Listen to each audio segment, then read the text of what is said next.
இன்னைக்கு நம்ம ஹிந்தியில் கேள்வி கேட்குறதுக்கு என்னென்ன வார்த்தைகள்லாம் யூஸ் பண்ணலாம் அப்படிங்கிறத பற்றி தான் பார்க்க போகிறோம்.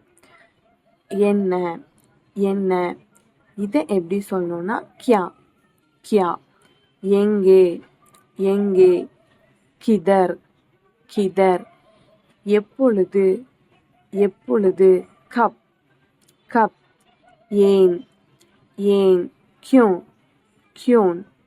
எது எந்த இது ரெண்டுத்துக்கும் ஒரே வார்த்தை தான் கோன்சா கோன்சா. யார் யார் இதை எப்படி சொல்லணும் கோன் கோன். யாருக்கு யாருக்கு, கிஸ்கோ கிஸ்கோ.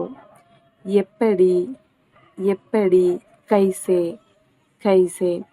எத்தனை எத்தனை, கித்னா கித்னா. இதே மாதிரி நிறையா பேசிக் ஹிந்தி சென்டென்ஸ் தெரிஞ்சுக்கணுமா மறக்காமல் நம்மளோட சேனலை ஃபாலோ பண்ணி வச்சுக்கோங்க.